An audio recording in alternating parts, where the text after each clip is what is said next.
Abra a sua Bíblia comigo, meu irmão, na primeira epístola de Paulo aos Coríntios. Temos exposto as Sagradas Escrituras do Novo Testamento nesta epístola. Abra comigo no capítulo de número 15. Capítulo de número 15, do verso 1 até o verso 28. Mantenha aí a sua Bíblia aberta. 1 Coríntios 15, de 1 a 28, diz assim a palavra do Senhor: Irmãos, venho lembrar-vos o evangelho que vos anunciei, o qual recebestes e no qual ainda perseverais, porque ele também sois salvos, por ele também sois salvos, se retiverdes a palavra tal como vou-la preguei, a menos que tenhais crido em vão. Antes de tudo, vos entreguei o que também recebi, que Cristo morreu pelos nossos pecados, segundo as Escrituras, e que foi sepultado, e ressuscitou ao terceiro dia, segundo as Escrituras, e apareceu a Cefas, e depois aos 12. Depois foi visto por mais de 500 irmãos de uma só vez, dos quais a maioria sobrevive até agora. Porém, alguns já dormem. Depois foi visto por Tiago, mais tarde por todos os apóstolos.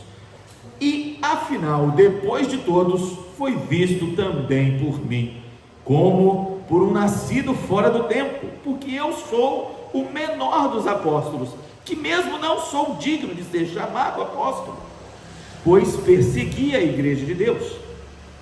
Mas pela graça de Deus sou o que sou, e a sua graça que me foi concedida não se tornou vã. Antes trabalhei muito mais do que todos eles, todavia, não eu, mas a graça de Deus comigo. Portanto, seja eu ou sejam eles, assim pregamos e assim credes. Ora, se é corrente pregar-se que Cristo ressuscitou dentre os mortos, como pois afirmam alguns dentre vós que não há ressurreição de mortos? E se não há ressurreição de mortos, então Cristo não ressuscitou. E se Cristo não ressuscitou, é vã a nossa pregação e vã a vossa fé. E somos tidos por falsas testemunhas de Deus, porque temos asseverado contra Deus que ele ressuscitou a Cristo, ao qual ele não ressuscitou, se é certo que os mortos não ressuscitam. Porque se os mortos não ressuscitam, também Cristo não ressuscitou. E se Cristo não ressuscitou, é vã a vossa fé, e ainda permaneceis nos vossos pecados. E ainda mais, os que dormiram em Cristo pereceram. Se a nossa esperança em Cristo se limita apenas a esta vida, somos os mais infelizes de todos os homens.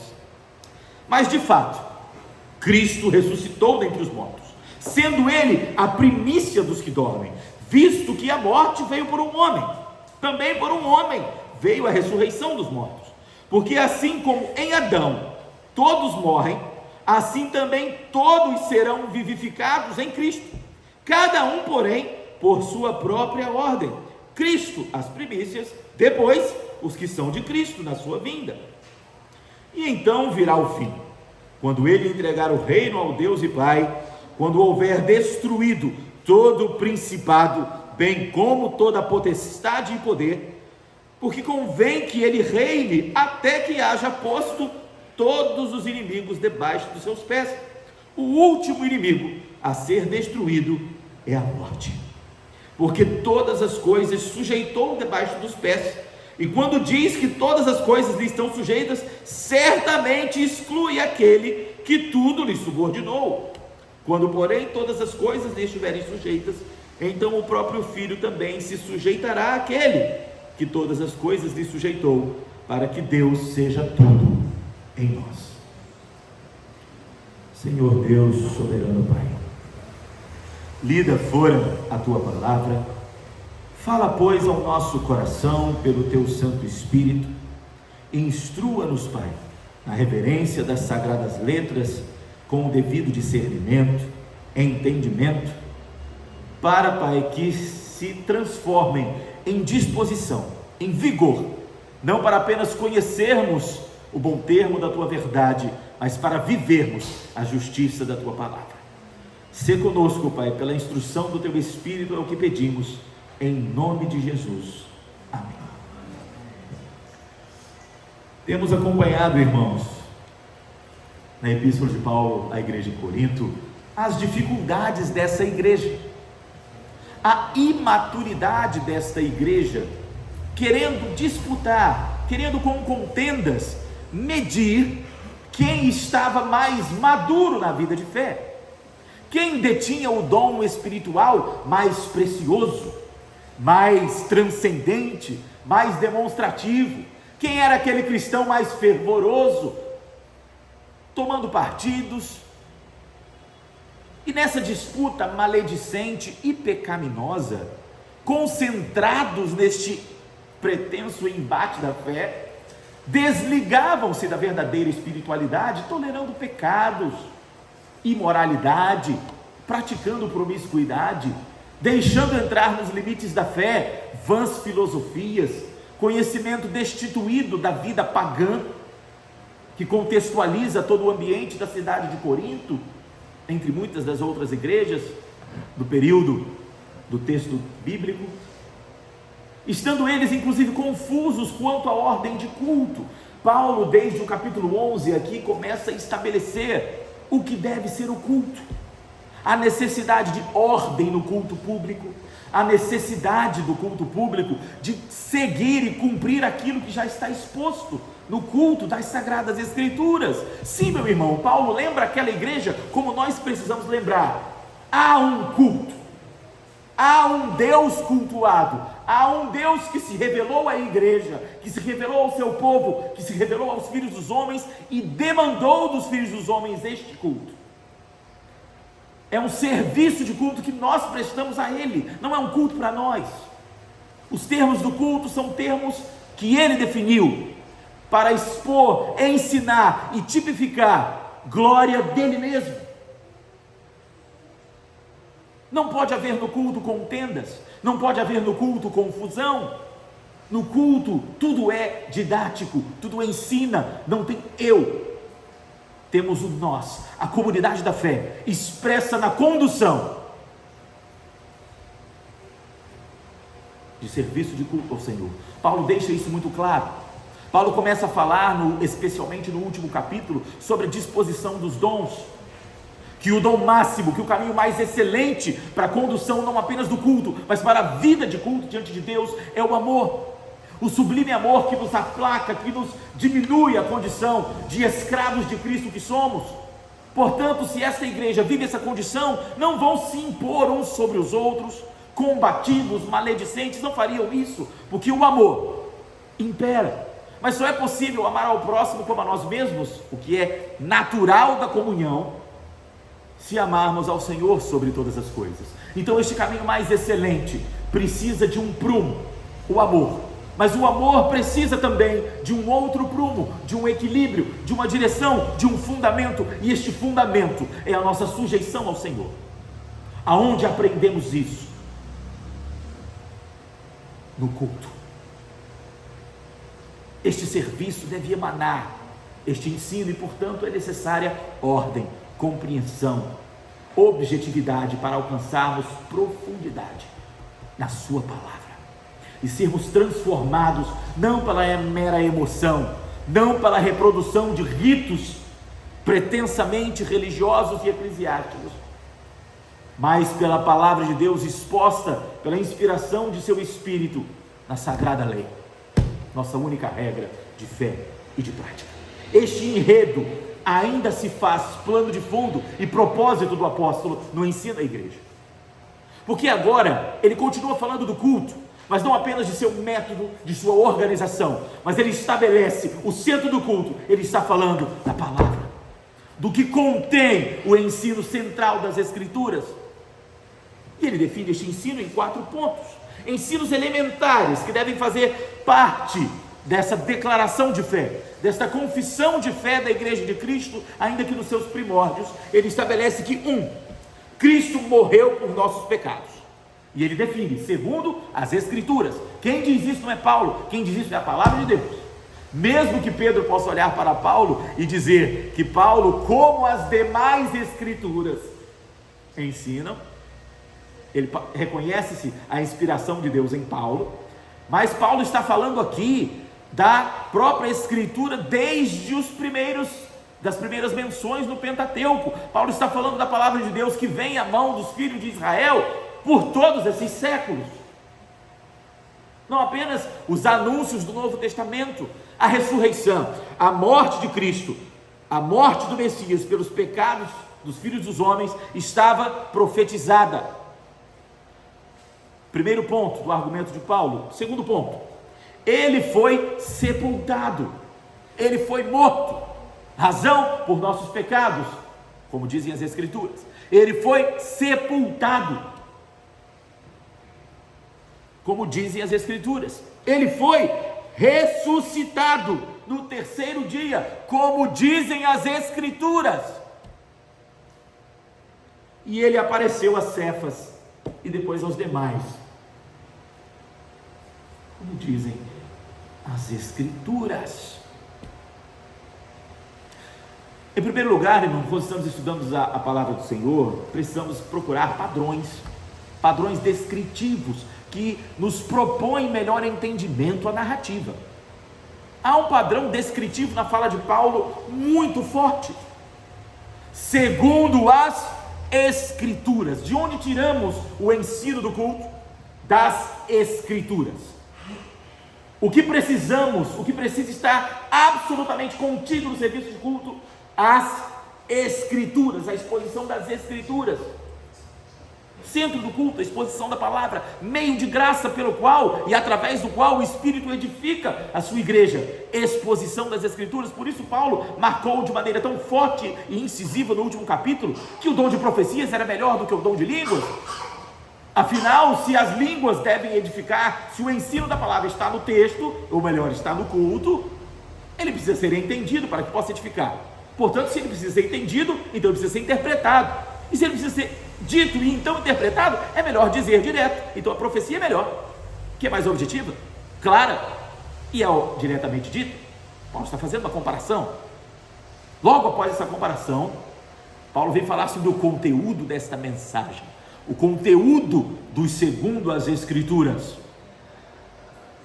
Cristo morreu, foi sepultado, ressuscitou, e isso fora testemunhado, testificado por N evidências, como ele aqui coloca, e nós vamos abordar. A mensagem do Cristo ressurreto é o que torna o nosso culto possível, é o que torna o nosso culto agradável, nutridos pela sabedoria do Espírito Santo, cumprindo aquilo que nos fora designado. Esta é a mensagem.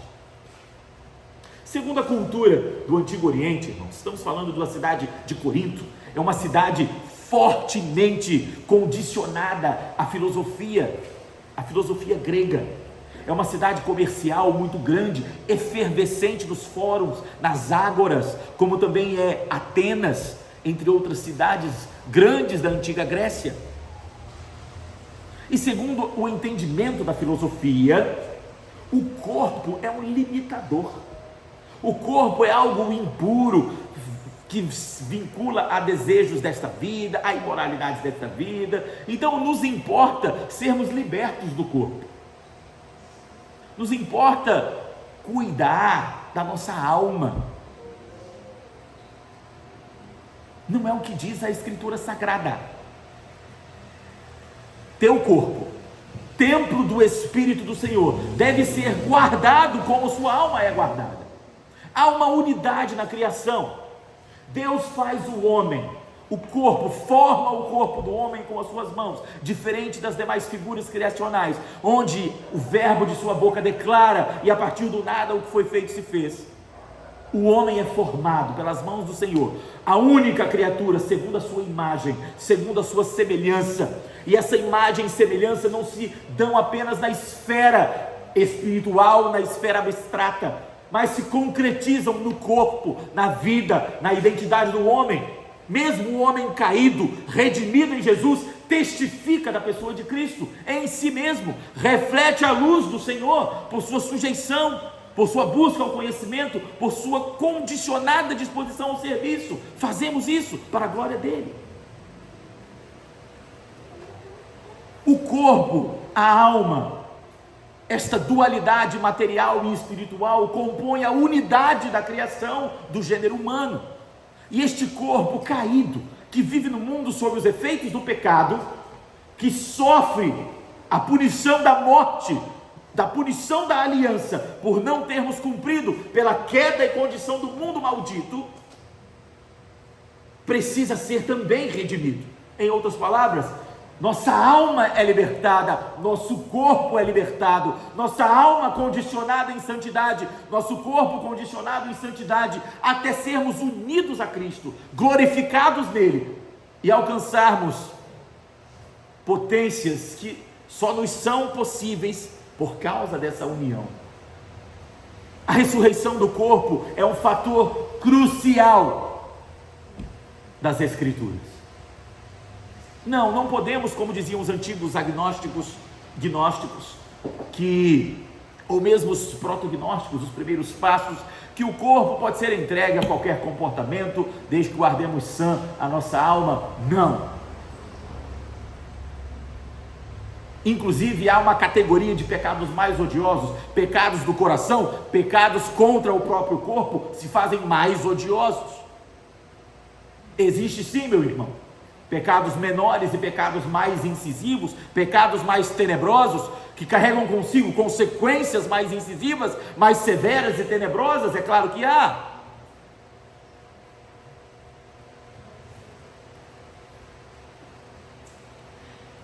Mas o que acontece quando nos falta conhecimento? O que acontece quando nos falta propriedade, substância na vida de fé? Precisamos substituir essa propriedade, essa substância por outra coisa. Não ficamos sem conteúdo, não. Se o nosso culto não é composto com o conteúdo da palavra, com o definitivo conteúdo do Evangelho, ele será composto com outro conteúdo. Culto haverá, mas a quem? É por isso que pequenos rituais, vícios, danças litúrgicas, procedimentos ritualísticos, toques de berrantes e tantas outras coisas começam a entrar dentro do culto sagrado, porque ele precisa de conteúdo, e se ele não sai das Escrituras, ele vai sair de algum lugar. Isso não é só no momento de culto, isso é na nossa vida de culto. Se não conhecemos o que é a palavra e o que é a nova identidade do Senhor, vamos construí-la do jeito que quisermos, mas ela será construída. Mesmo que frágil e esvaziada, ela será edificada. E teremos um pretenso, um falso sentimento de completude, sentimento de suficiência, que qualquer sinal de frustração, de insatisfação se quebrará. E a religião será insuficiente, e o Evangelho será insuficiente, mas não porque de fato ele é, mas porque não há Evangelho real constituído no nosso coração. E é isso que nós queremos fazer. Quando não temos conteúdo, quando não temos sujeição, dedicação verdadeira no caminho do Evangelho, quando não nos desprendemos de nós para que seja o Senhor, sempre haverá desvios, sempre tomaremos a forma do mundo, porque o próprio apóstolo Paulo, falando a outra igreja, texto tão entendido, tão abordado por nós, que no lugar de nos conformarmos com este mundo, o que devemos fazer? Tendo sido renovados em nossa mente, devemos transformar o mundo. À medida que fomos transformados, transformamos o mundo, damos nova forma ao mundo. Mas se não fomos transformados, tomamos a forma do mundo e moldamos o nosso culto e a nossa vida de culto à forma do mundo. E começamos a crer que a fé pertence a um universo paralelo, a um universo sagrado, mas a vida no geral pertence ao universo secular. Quem nunca usou essa palavra ou ouviu essa expressão? Muitas vezes aplicada de maneira equivocada. Para o cristão, tudo lhe é sagrado. Não há uma esfera do profano, não há uma esfera do secular. Tudo é para a glória do Senhor. Cada milímetro, cada segundo do seu tempo cada gota de suor no seu trabalho, cada pensamento deve imprimir a sua identidade fundada e firmada na majestade do seu Redentor. E quanto mais nos santificamos, mais próximos desta determinante nós estamos. Mas quanto menos buscamos o conhecimento do Senhor, quanto menos profundidade detemos, quanto menos santificados estamos, mais distantes dessa realidade estaremos. E um falso evangelho vivemos. E começamos a moldar as coisas do sagrado pelas coisas do secular. Começamos a entender que, ora, já que a imagem da fé foi construída separada da imagem do racional, da imagem daquilo que é, nós começamos a assumir que a fé é acreditar muito, é confiar muito, mesmo que não faça sentido, que orar com fé é orar tendo certeza de que vai acontecer aquilo que a gente orou, de que vamos moldar a vontade de Deus à nossa vontade. A gente tem que orar mais para funcionar melhor. Isso é a oração? Começamos a olhar para a vida de culto como se aqui as coisas não precisassem fazer sentido, como se aqui nós só apenas precisássemos nos emocionar e na contrição da alma sabermos o Espírito passou por aqui, e nisso enchermos as nossas baterias espirituais e caminharmos rumo à vida. E em ocasião da descarga dessas baterias, é o momento de voltarmos para a igreja para nos fortalecermos mais uma vez. Não, isso não é evangelho. Não são ritos místicos, míticos, ininteligíveis. É o próprio apóstolo que nos lembra que o culto racional é sacrifício vivo. Então a gente já sabe que é difícil, mas ele precisa ser inteligível, compreensível, para que possa nos transformar e nós possamos, por esta transformação, causar renovação ao mundo, como temos aprendido. E ficamos olhando para as minúcias da vida, olhando para os pequenos detalhes e separando a nossa vida da vida cristã, e mesmo quando pensamos na vida de fé, pensamos como, por exemplo, ainda hoje usei essa ilustração: será que eu posso ou não tomar essa taça de vinho? Será que eu posso comprá-la ali no mercado? Será que é melhor encomendá-la pela internet? Será isso pecado? Será aquilo proibido? E tentar construir a nossa vida cheia de melindrosamente, cheia de cuidados, cheios de dedos, como se isso pudesse ser feito e aquilo não, procurando aquilo que pode, procurando consagrar-nos, mas que na verdade estamos procurando satisfazer desejos e ver aquilo que podemos, naquilo que podemos receber do Senhor, em lugar daquilo que podemos oferecer ao Senhor. Irmão, se glorifica o nome de Deus, mesmo que você possa tomar a sua taça de vinho, mesmo que você possa fazer isso ou qualquer outra coisa, se glorifica o nome do Senhor. Se não fazê-lo, glorifica o nome do Senhor. Isso é evangelho, abrir mão de um prazer pessoal a fim de testificar honra a quem honra. Não tome. Se naquela circunstância aflige o coração ou aflige o contexto de onde está inserido, não o faça para a glória do Senhor. Isso é evangelho, não é buscar brechas para satisfazer-se, mas é humilhar-se e sujeitar-se para viver a satisfação do Senhor, não num momento, não numa ação, mas em condição de vida. É muito mais do que isso. E estamos falando, irmãos, que a vida cristã, Paulo já definiu, é a expansão do reino de Deus, não é isso? Você é um agente dessa expansão do reino de Deus. Quantos metros, quantas léguas da expansão deste reino, quais os limites das fronteiras que foram alargados pela sua obra? Ou você não tem jogado no ataque, ou você não tem trabalhado como um soldado de Cristo, está na base, esperando cuidados, esperando ser atendido, para sempre em treinamento, sem nunca treinar nada? Como está cumprindo a sua missão?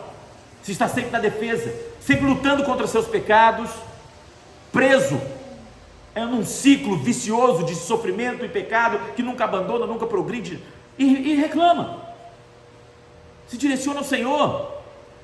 O Senhor não fala comigo, o Senhor não age na minha vida,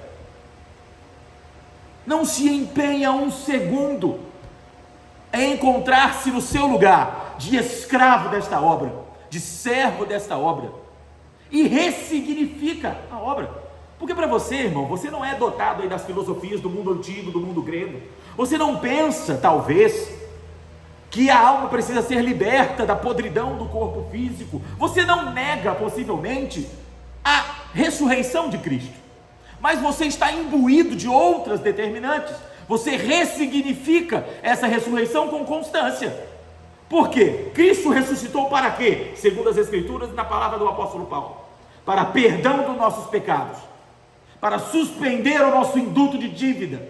Mas só para isso? Não.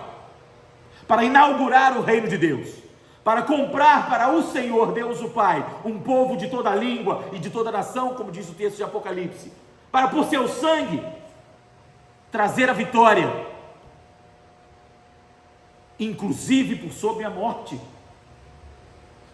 para capacitar-nos a esta vida verdadeira, de maneira pontual e absoluta. E isso está nas Escrituras. Veja, o profeta Isaías disse assim: mas ele foi traspassado pelas nossas transgressões e moído pelas nossas iniquidades. O castigo que nos traz a paz estava sobre ele, e pelas suas pisaduras fomos sarados. Todos nós andávamos desgarrados como ovelhas, cada um se desviava pelo caminho, mas o Senhor fez cair sobre ele a iniquidade de todos nós. Ele levou tudo de todos. Um único ato, um único sacrifício, um sacrifício definitivo, levou todas as nossas iniquidades, e pelas pisaduras deste fomos sarados. É o salmista que também diz que cães me cercam, uma súcia de malfeitores me rodeia, traspassaram-me as mãos e os pés. A cruz sempre fora o propósito do Messias. Desde as primeiras sombras, das primeiras letras da palavra do Senhor, o Messias viria para morrer. Seu corpo seria vertido, seu sangue derramado, sua alma oferecida por libação. Mas sendo ele o detentor da vida, sendo ele a própria vida, não permaneceria na morte. Cristo ressuscitou. É o Senhor absoluto desta obra. E se nós, por exemplo, trazemos para nós a responsabilidade, que chega a ser idólatra, de que nós, por nossas obras, edificaremos a nossa salvação, retiramos da cruz de Cristo o seu papel fundamental. Ressignificamos a sua ressurreição. Ora, se Cristo não veio, em primeiro lugar, cumprir a aliança com a sua cruz e tornar-nos parte da nova aliança,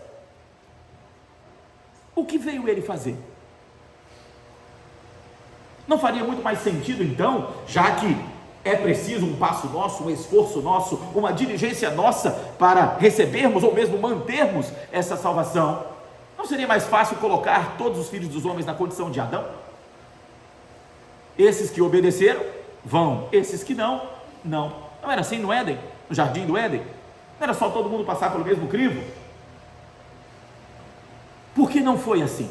Por que não é assim? A obra é de Cristo. Tomar potências, propriedades dessa obra para si mesmo é ressignificar a obra, é ressignificar a cruz. Você não rejeita a ressurreição, mas aplica ela numa área completamente diferente. Não estamos longe dos antigos irmãos em Corinto, ou por toda a sorte da cristandade ao longo dos séculos. Porque se não dotamos e doamos o devido significado da palavra, daremos o nosso. e aquilo que nós queremos fazer das Escrituras, ou pensamos que ela deve ser, não fazem palavra de Deus, não promovem culto ao Senhor, não edificam por meio de graça, não. E por isso toda sorte de fanatismos e desvios e insanidades delirantes acontecem em cultos ao longo da história e ainda hoje. Em nome do Senhor, toda sorte de pecados já foram cometidos. Isso não é Evangelho de Deus. Todos os ritos e a lei anunciavam o que seria manifesto nessa obra. Não eram por si mesmos nada além de tipos, de sombras, de apontamentos. Não nos importa reproduzir ritos sem garantir o seu significado. Precisamos nos ater ao que significa as Sagradas Escrituras.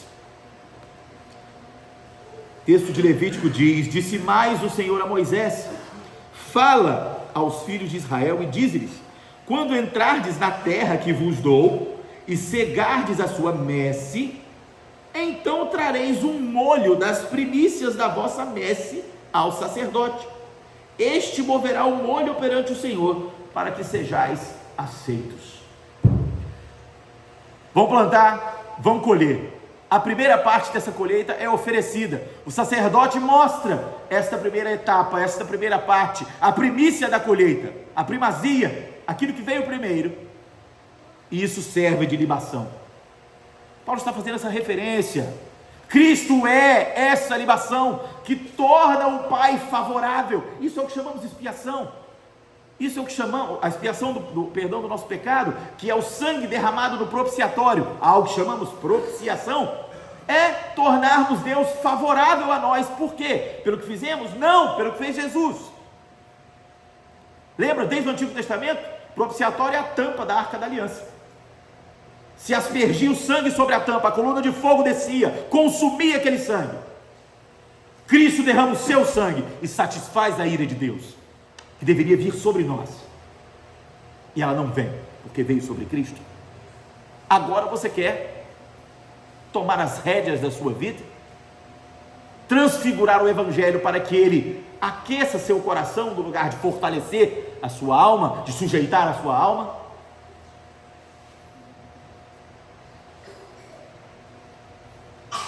E viemos ao culto para satisfazer os nossos egos, para nos sentirmos puros, para nos sentirmos firmes, para nos sentirmos mais, para nos enchermos de poder, como tanto se diz. Estamos aqui, irmãos, para sujeitarmos o nosso coração, a nossa mente, o nosso corpo ao Senhor, para que Ele seja tudo em nós, como o próprio Cristo está fazendo. É Ele, meu irmão, que sendo Deus, não julgou como usurpação o ser igual a Deus, sendo o Senhor, veio servir. Quantas vezes temos olhado e aprendido sobre isso nas Escrituras? O soberano sobre todas as coisas, vem servir abaixo de todos. A vida veio morrer. Cristo se humilhou em todos os atos de sua vida, em todos os centímetros, em todos os milímetros, em todas as circunstâncias, e nós queremos demandar, determinar, blasfemar, quando não conseguimos. Que tipo de evangelho pode ser esse?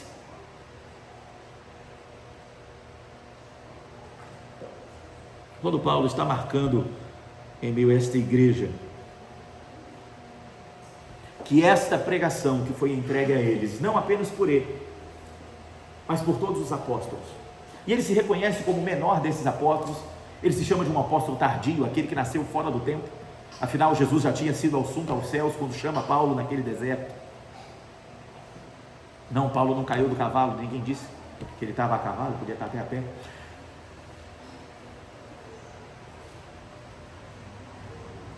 Mas sim, a luz do Espírito Santo, na voz do Redentor, transmutaram seu coração em algo novo, e Paulo se tornou uma figura diligente, viveu para essa condição de trabalho. Paulo não teve família.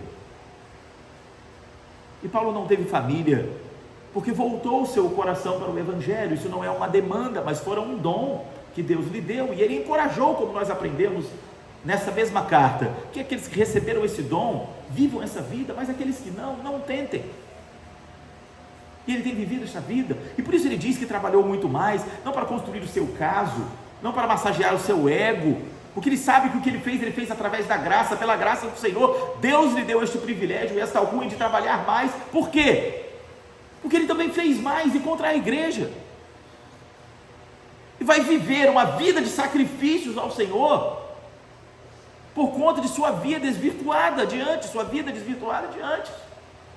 Deus lhe deu essa concessão, e se ele lhe dá essa concessão, viva essa condição, viva esta vida. E Paulo vem dizer que seja o ensino dele, ou o ensino de qualquer um dos apóstolos. Você vai lembrar que o começo da epístola, esse era o problema, não é? Mas eu prefiro Apolo, que Apolo, aquela fala, um orador mais eloquente, mais poderoso. Outros já diziam, não, mas eu prefiro Pedro, Cefas, porque ele é, de repente, hebreu de hebreus, um judeu raiz, como se Paulo não fosse, né? Fariseu de fariseus. Mas a gente vê que na segunda epístola aos Coríntios, eles dizem que a fala de Paulo, vou usar uma palavra paralela, que a presença de Paulo, por exemplo, de Paulo, era desprezível, quer dizer que pode passar desapercebida, pode ser desprezada, pode ser ignorada, porque Paulo nas cartas, na escrita, era enérgico, mas em pessoa, mais pacato, mais tranquilo. Mas havia alguns que diziam, não, mas eu sou de Paulo. Outros, querendo mostrar maior cristianismo, por motivos errados, eu sou de Cristo. Bem sabe-se que não eram. Mas Paulo vem lembrar que seja ele, ou qualquer outro apóstolo, ou qualquer outra fonte do Evangelho, qualquer outra testemunha do Evangelho, não importa, o Evangelho tem um único conteúdo: o Cristo ressurreto. Eles não podem querer seguir um Evangelho e não seguir a ressurreição de Cristo, porque, e ele propõe essa lógica que encerra dinamicamente toda a sequência que ele propõe, que se Cristo não ressuscitou,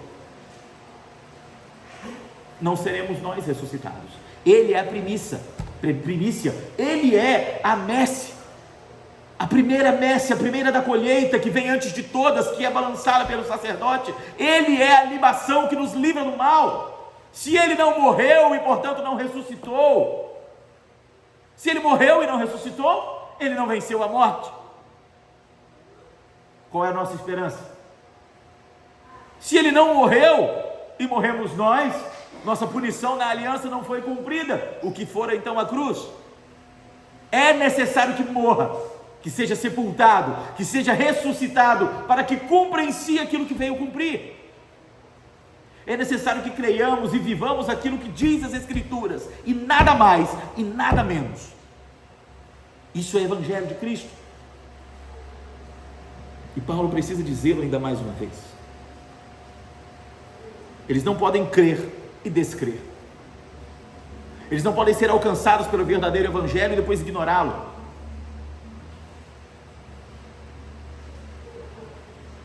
No que depositamos a nossa fé?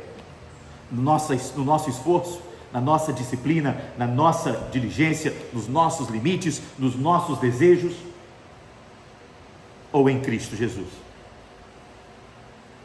As duas opções não são possíveis. Jamais serão possíveis. O que estamos fazendo? Que culto estamos prestando? A morte veio pela ação de um homem, que quebrou a aliança.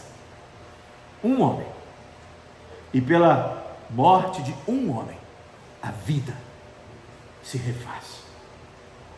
A obra está completa. Ou estamos com Adão, ou estamos com Cristo. Ou estamos com Adão entregues a nós mesmos, sob a sujeição perpétua do pecado, ou estamos com Cristo, feitos livres na sua cruz. Não há outro caminho. Não importa como tentemos ressignificar ou transmutar a obra da aliança, a obra da cruz, não estaremos em cima do muro. Não tem meio crente, meu irmão, não tem meio evangelho. Ou estamos com Cristo ou estamos com Adão. Não tem em cima do muro, não tem muro. Se você pensa, se você entende não estar com Cristo, saiba, você está no mundo, você está no pecado. Não tem simpatizante da fé. Não tem eu acredito em Deus, mas não sou muito de religião. Fato, evangelho não é religião. Não são ritos sequenciais cumpridos dominicalmente. Transfiguração de vida, de realidade, de perspectiva, de ação, e sim de serviço de culto. Uma nova realidade, impossível de se esgueirar, impenetrável em sua fortificação, algo completamente novo e diferente. Não é uma religião, é muito mais do que isso. Não tem volta. Uma vez abraçados pelo Evangelho de Cristo, remidos por este sangue, imbuídos por este Espírito, não há mais nada. E o próprio Cristo segue essa suficiência, irmãos, quando nos diz que até Ele mesmo, depois de subjugar todo o inimigo, por baixo do estrado de seus pés, sendo este último inimigo a própria morte, que Ele venceu, e será lançada no lago de fogo, como diz o Apocalipse, junto do abismo e do anticristo. Bom, Ele mesmo se sujeitará ao Pai. Como nós não nos sujeitaremos a ninguém? Como nós não nos sujeitaremos ao verdadeiro Evangelho? Por quanto tempo ainda o vamos querer tornar uma ferramenta de suficiência em nossa vida, no lugar de uma ferramenta de suficiência no Senhor dessa vida, que é Jesus? A celebração do corpo, que hoje é de ser aqui manifesta, é a celebração da ressurreição, da vida verdadeira recebida em Cristo, da transformação da nossa vida nele, das nossas prioridades nele.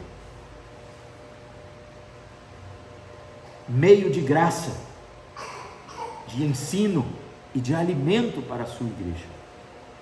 Isso é o serviço de culto. Isso é o propósito do culto. Fortalecimento, ensino, enquanto testificamos publicamente, em celebração solene, num ajuntamento sagrado, a honra e a glória do Senhor do universo, do Senhor da vida que venceu a morte, da cruz que nos torna vivos, da cruz que nessa morte torna-nos filhos de Deus, a fim de não apenas recebê-lo como Salvador, mas como nosso Senhor, para a glória dele, exclusiva dele, em humilhação e sujeição, em serviço condicionado pelo conhecimento, progredindo em santificação até o dia da nossa morte e ressurreição com ele, que primeiro ressuscitou, para nos fazer novos nele na vida futura. Esse é o nosso objetivo, esse é o nosso culto, essa é a nossa vida.